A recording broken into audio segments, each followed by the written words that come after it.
Well, good morning. It's April the 6th, 2026, and straight from the highly caffeinated studio, this is According to Willie B, and I, yours truly, am your host for the next half hour. Welcome to episode 1 on video.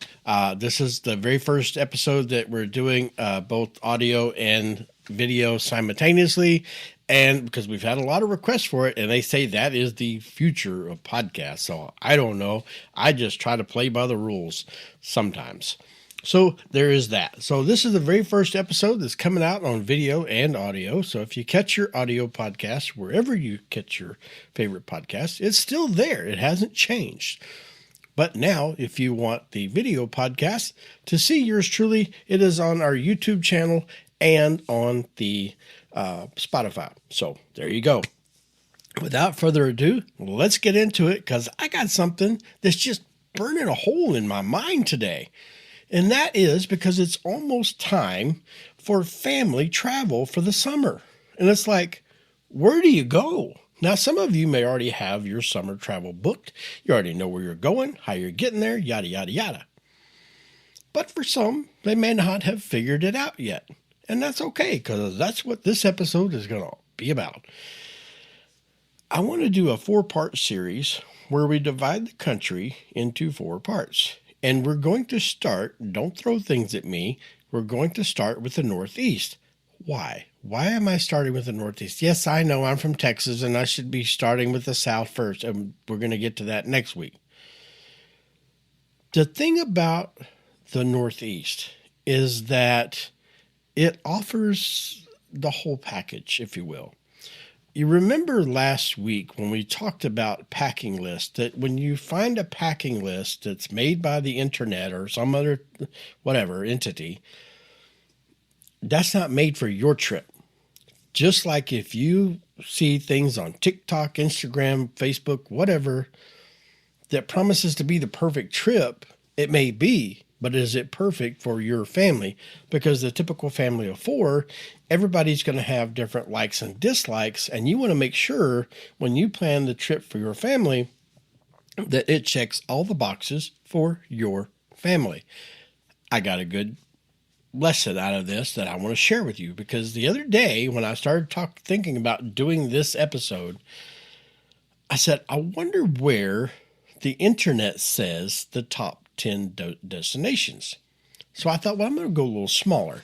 So I went on to Google and I said, what are the top 5 destinations for family travel in summer of 2026? Would you like to know what number 3 was? I hope you're sitting down, because it was Sri Lanka. How many families do you know that are traveling this summer to Sri Lanka? I'm sorry, I'm not buying that. I don't care if you give me a whole suitcase full of Monopoly money, I'm not buying it. The average family is not going to Sri Lanka. That's a bucket list trip. That is not the average family destination trip for 2026. Sorry, not buying it.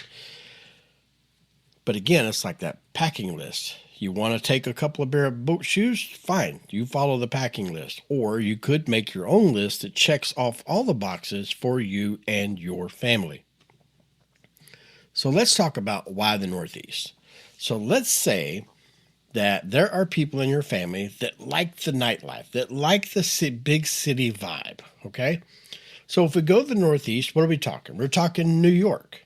Well, what do we have with New York? Well, you got the Statue of Liberty. You got the Empire State Building. You got the 9/11 Memorial.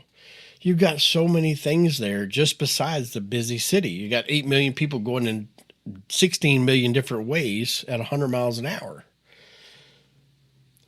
But the thing is you've also got Central Park.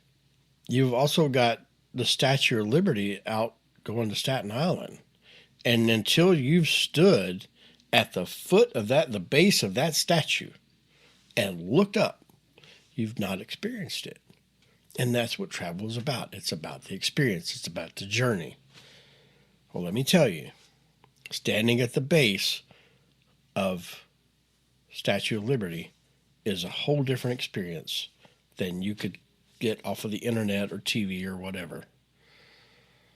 And I know that's cliche. It's like, well, you haven't really experienced it till you've been there. Well, in some cases, that is true.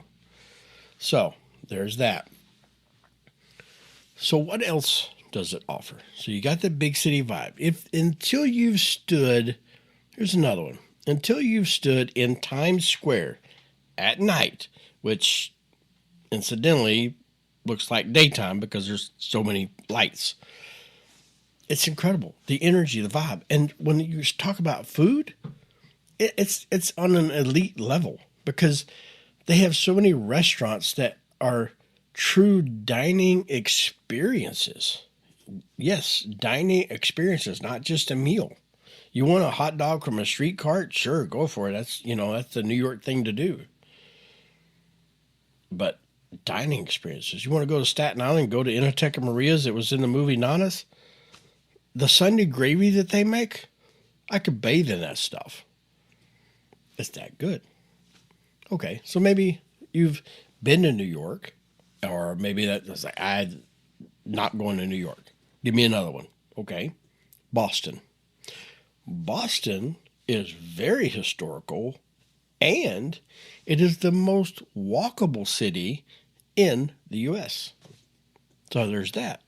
You can walk everywhere. I mean, all over Boston. Nighttime, daytime, we did it, and we never felt unsafe. And we walked all over the place. Trust me. You want to talk about food? Go to the North End in the Italian district. They got a place down there called Carmelina's. Italian food on another level. If you're down there for more than an hour and you don't walk away mumbling phrases in Italian that you don't understand, I don't know how to help you. It's that good. But there's just Boston is just chock full of history. And being able to walk it, that's a nice getaway to be able to just walk around a town and really immerse in all of the memories and immerse yourself in all of the experiences that are there because you're at ground level experiencing it. You want a third one? Fine, I'll give you a third city. Now, don't throw things at me on this one either. Philadelphia, city of brotherly love. It's also the city of cheesesteak sandwiches. I have to make a disclaimer here because being a foodie, I've had cheesesteak sandwiches thrown at me my entire life. You've got to go here. You've got to go there. No, they're all the same. I'm sorry. Until you go to Philadelphia. Those people do cheesesteak sandwiches on a whole different level. The bar is here and they just set the bar. I don't even think you can see the bar. It's incredible. The amount of different cheeses and different fresh baked breads and the way they slice the meat and it's crazy. But it's some of the best food you'll ever have. But let me tell you something. If you go to Philadelphia and you leave hungry, that's on you. Because let me tell you, you can go down to the Reading Terminal Market in Philadelphia and, yeah, you can just eat yourself to death down there. I mean, it's just cheesesteak and roast pork and roast beef and fish and seafood, and the list goes on. You won't go hungry.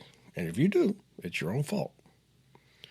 But Philadelphia has history as well. You got the Liberty Bell. There's just so many things there. And you want a scenic car ride? You want to let the top down on the rental car and go out for a Sunday drive through the countryside?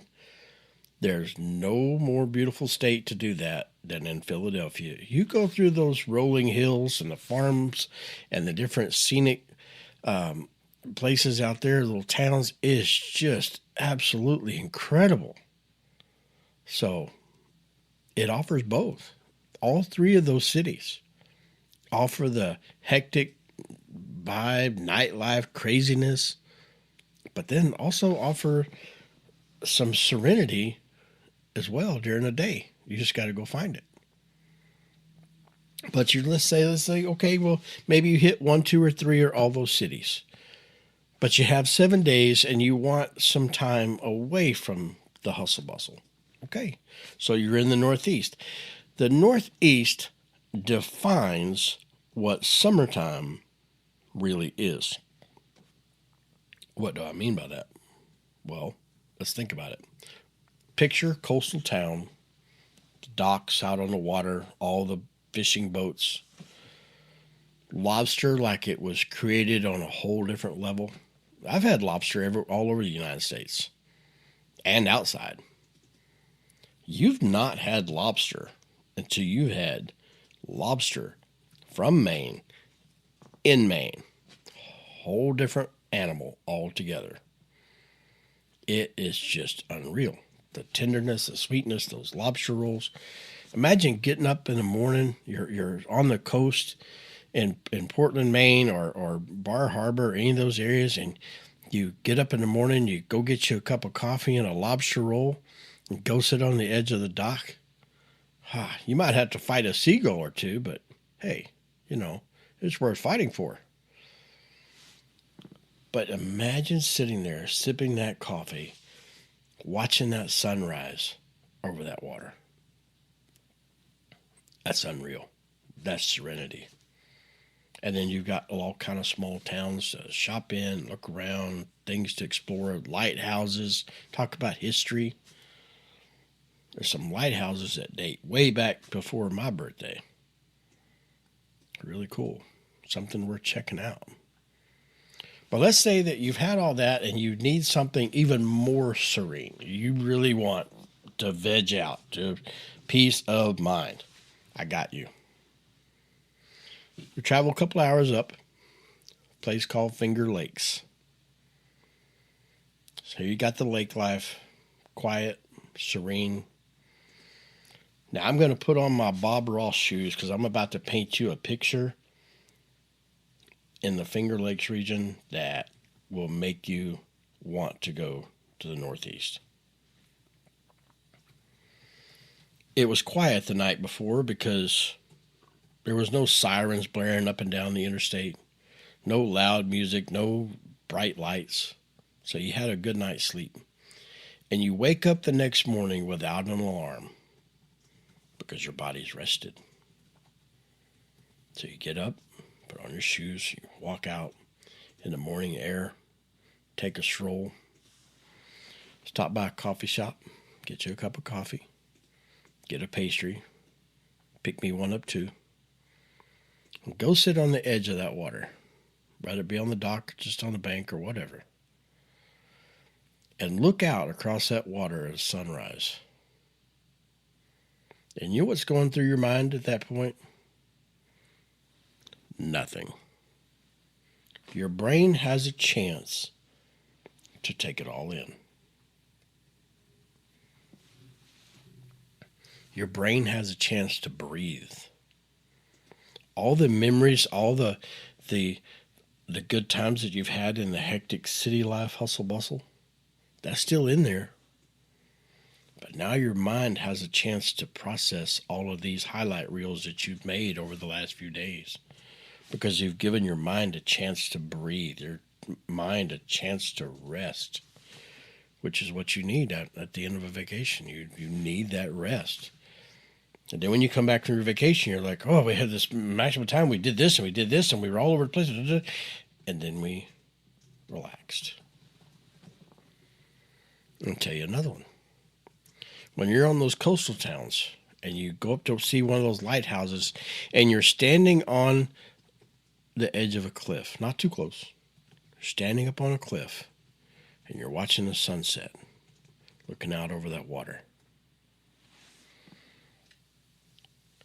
You realize at that moment, because you're standing up on that cliff and you're looking out over the vast horizon, you realize at that moment that the world is so much bigger than you and all of your problems. And it's in that moment that you realize that this is why you travel. This is what you came for. You came for that moment. You came for that moment that you planned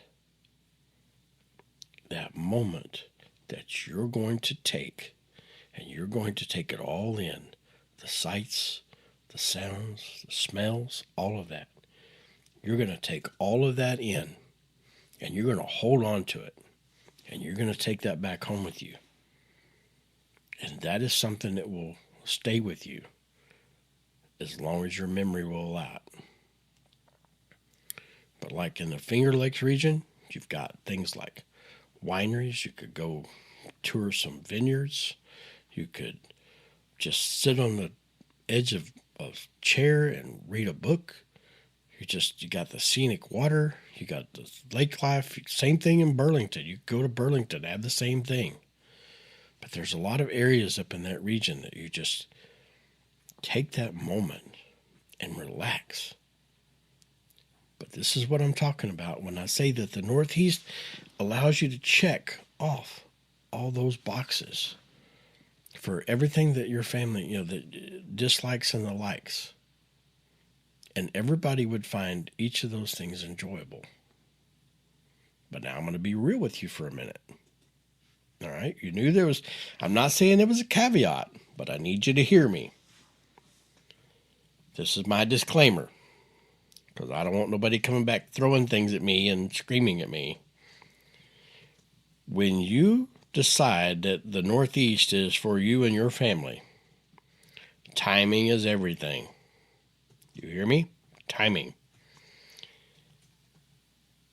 If you go in August, you're going to come back and you're going to send me all kind of nasty emails, and you're going to say things like, well, that Northeast was not for me and my family at all. That was horrible.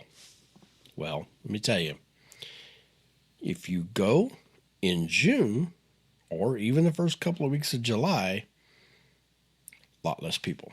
You'll have a much more enjoyable time. But if you go in August, I hope you like people, because there's a lot of them.